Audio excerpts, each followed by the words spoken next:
Why your approach anxiety doesn't go away. Most guys think that approach anxiety is something that you either beat or fail to beat. Like there's a switch you're supposed to flip. One day you're scared, and then if you push through enough times, and eventually it will just go away. But that's not what actually happens. For most guys, approach anxiety doesn't increase massively in the moment. It grows gradually, quietly, almost invisibly. And then the reason it gets worse has nothing to do with confidence or courage or how many women you've spoken to. It gets worse because of the meaning you're attaching to approaching. So at first you just feel a bit awkward, you feel a bit nervous, right? Your heart rate goes up, you hesitate, you start thinking about different outcomes. And that's kind of normal. But then the more you think about it, the more that you do it, the more that you wonder whether you're doing it properly. You replay interactions in your mind. And then the more that you question yourself, the more content and more frameworks and techniques you feel you need to learn. You start to think that there are many more ways that you can improve. And then without realizing it, approaching a person, speaking to somebody, just having a conversation, doesn't become just about the conversation. It becomes a measurement of your worth, of your skill level, or whether you're doing it right. And I know this because I used to do this. I used to live in central London where day game and approaching was just on the forefront of my mind all the time. And I worked for a dating coaching company where day game wasn't just some theory, it was something that I was doing every day. I'd walk around for hours with a guy whose only goal was to speak to women and approach as many women as possible. And in theory or on paper, it looked like he was making progress. More volume, more exposure, more reps. But here's what I saw again and again and again. A guy would go out, push himself, do 10 approaches, and see himself to have a good day, right? Maybe he has a couple of solid conversations, and then he feels relief with himself, even a kind of euphoric high. But then this happened so many times, the next day, he couldn't do it. It'd be the same street, same women, same standard of beauty, and he was the same person. So what changed?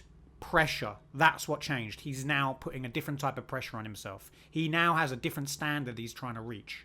Because now approaching wasn't about approaching, it was about proof. Proof that the previous day wasn't some kind of fluke or luck. Now he wanted to prove to himself that he was the kind of guy that could do this. He wanted proof that he was improving, developing. And when that pressure appears, hesitation doubles. And that's the real reason that approach anxiety seemingly grows and doesn't go away. It's this invisible pressure that we're putting on ourselves. And it's not because you're failing, it's because you're putting this score or measurement upon yourself. And then over time, your mind starts living in this constant loop of, should I approach? Why didn't I approach? Am I losing momentum? What does this say about me? So even then, when you're not talking to women, you're monitoring yourself, you're judging yourself, you're analyzing your thoughts, you're arguing with yourself, you're putting unnecessary pressure on yourself. You're no longer present in your day, just in living your life, enjoying your day, enjoying your time with your friends. You're no longer relaxed in public because now every woman that you see, every attractive woman that you see now becomes some kind of decision point. And then when you don't do it, this becomes a mark against you, a mark against your value or worth because you didn't do it. And then that adds more pressure. And then what happens, like I said, I would do this. I would then walk around more, I would scan more, I would look for the friendly looking woman, and just nothing would happen. And I'd put even more pressure on myself. And eventually I'd go home, feel sad, and self-attack even more. So at the beginning, approaching is just sort of uncomfortable. It's like slightly nervous. But now it's something different. It's just mentally exhausting. The approach anxiety sort of shifts itself. It turns into something different. And this kind of advice is what most of these guys, these online coaches, are not talking about. This system that you're trying to improve, you're using as a measurement of improvement, is now using itself against you. Approaching is now no longer about conversations, but it's turned into some kind of identity test.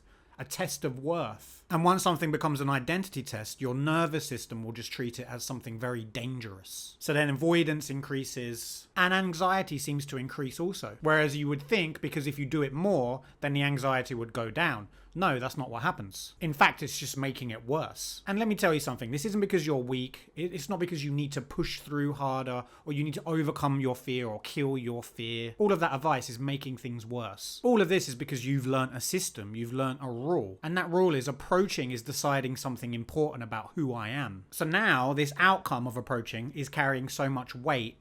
Hesitation will just be inevitable. So here's the relief that you probably don't hear enough. there is nothing wrong with you. You didn't lose confidence. You didn't regress. You didn't lose progress. You didn't miss some breakthrough. You've learned a system which has accidentally baked pressure into doing this. And all of these systems that you've learned can be unlearned. So approach anxiety doesn't grow because you're not doing enough or overcoming yourself. It grows because you're doing it while fighting yourself. And the moment you stop turning approaching into proof about worth, about identity, about progress, something surprising happens when you depressurize yourself. It stops feeling so heavy. You feel a lot lighter. There's less pressure. There's less pressure on the outcome. You realize it's just a conversation. It doesn't mean anything. You can go and speak to whoever you want when this pressure goes. And that's what this channel is about. Not pushing harder, not overcoming fear, not fixing yourself, not destroying your approach anxiety, but gently removing what quietly got in your way without you noticing. So if you want to go deeper on this, I actually run a school group where we get to the root of what's actually causing this approach anxiety. Not tactics, not scripts, just going deep on what's actually in the way. So go check that out now, it's linked below.